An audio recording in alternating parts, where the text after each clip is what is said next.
Enggak lah, ini sesuatu yang juga sama kegiatan yang sudah dilakukan Presiden di berbagai tempat kan sama beliau. Dalam rangka Imlek nih bajunya nih. Iya dong, Dalam rangka Imlek. Imlek udah dekat.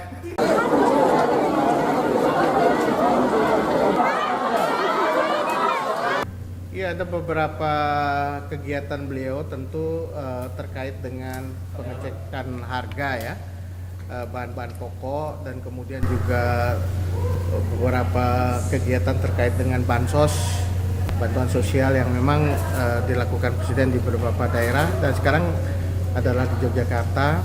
Ada juga soal program BPJS. Beliau mengecek pelaksanaan dari BPJS dan juga Kartu Indonesia Pintar. Tentu itu adalah satu program yang sudah dimiliki sejak tahun 2014 dan kita pastikan itu betul-betul berjalan di lapangan ya.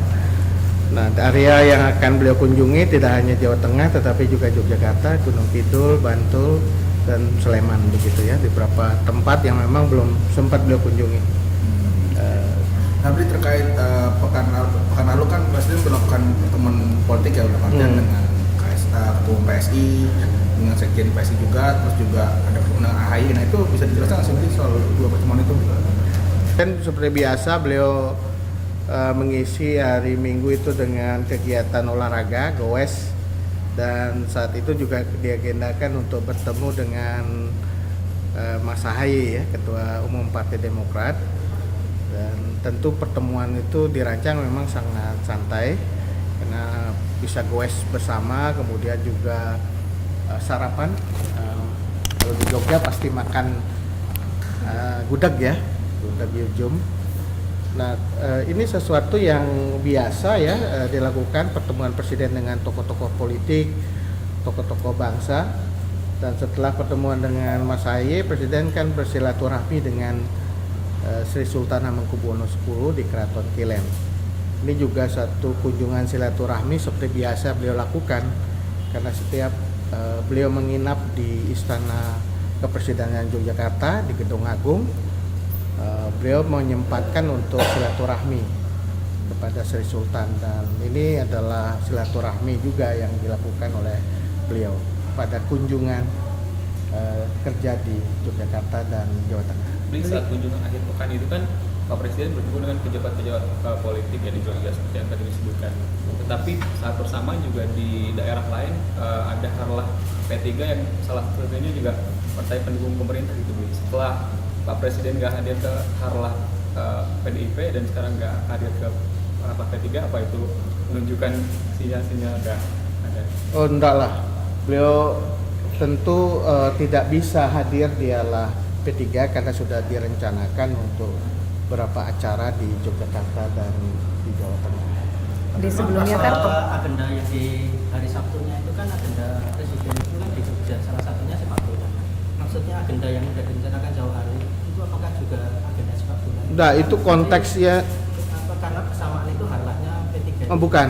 Itu konteksnya karena besoknya hari Minggu kan ada pertandingan tim Indonesia dengan Australia ya. Jadi untuk memberikan support juga dan juga mendekatkan dunia olahraga sepak bola pada anak-anak muda, terutama generasi muda sekarang ini kan proses untuk memperkuat talenta-talenta di bidang olahraga sepak bola itu harus kita galakkan, terutama di kampung-kampung, di tingkat daerah itu harus juga berlangsung. Dan menjelang momen pertandingan itu Presiden menyelenggarakan itu atau hadir di dalam proses latihan yang diselenggarakan klub sepak bola anak-anak. Tapi pergerakan Presiden yang agak intens di Jateng dan DIY itu lebih kemana ya? Karena juga ada sinyalemen, ada kaitannya juga dengan. Enggak lah, ini sesuatu yang juga sama kegiatan yang sudah dilakukan Presiden di berbagai tempat kan sama beliau. Itu memastikan kebutuhan pokok rakyat itu tersedia, memastikan program-program pemerintah itu berjalan, termasuk program prioritas yang terkait dengan masyarakat. Dan memang wilayah yang belum dikunjungi itu harus dikunjungi lagi supaya memastikan itu berjalan. Beli sebelumnya kan waktu ditanya Presiden kira-kira akan ikut kampanye atau tidak, Ya. kan kata Presiden kita lihat nanti. Nah ini Ya. sebelumnya ada pertemuan-pertemuan ini, apakah ini menandakan akan dimulai gitu Beli Presiden melakukan kampanye atau Sampai seperti saat ini kan belum ada rencana akan kampanye. apa? Belum ada ya Beli? Belum ada rencana. Mas Kaisang? Berkaitan dengan bansos yang dibagikan Presiden, ini kan belakangan ini juga menuai sorotan. Mm-hmm. Apakah memang bansos itu harus dibagikan sekarang gitu di pemilu tahun pemilu saat ini ya? Dan daya beli masyarakat nih saat ini bagaimana sih sampai bansos itu kemudian harus di Iya, seperti yang sudah saya jelaskan sebelumnya bahwa bansos itu kan kebijakan afirmatif dari pemerintah menghadapi situasi tertentu ya, terutama saat ini kita berhadapan dengan fenomena El Nino. Dan fenomena El Nino ini menimbulkan dampak di mana musim tanam dan juga musim panen itu akan bergeser. Dampaknya tentu pada kesulitan untuk mendapatkan bahan-bahan pokok terutama beras ya, karena memang situasi iklimnya tidak memungkinkan.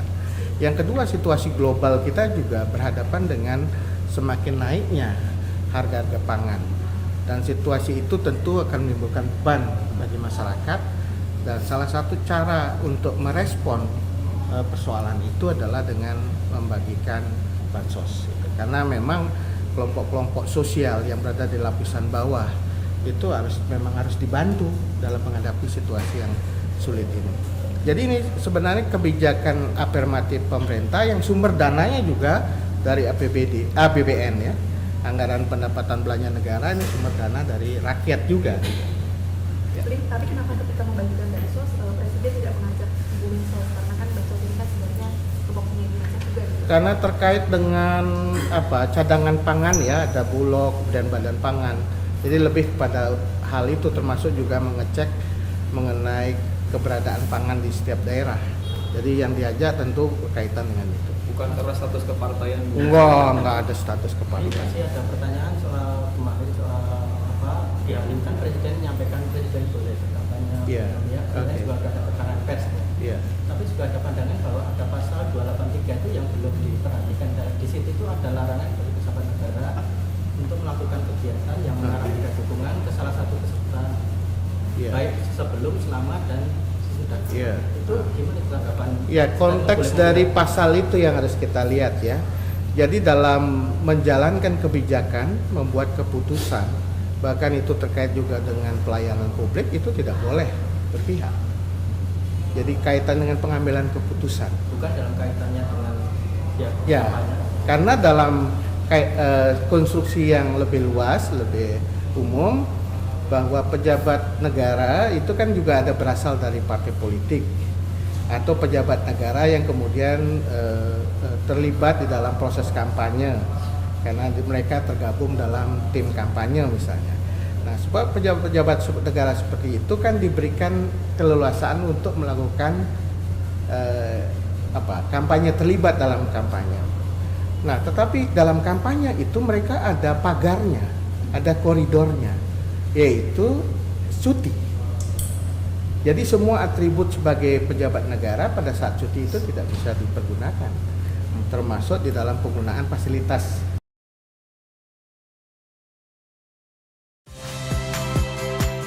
Saya Niluh Puspa. Saksikan program-program Kompas TV melalui siaran digital, pay TV, dan media streaming lainnya. Kompas TV, independen, terpercaya.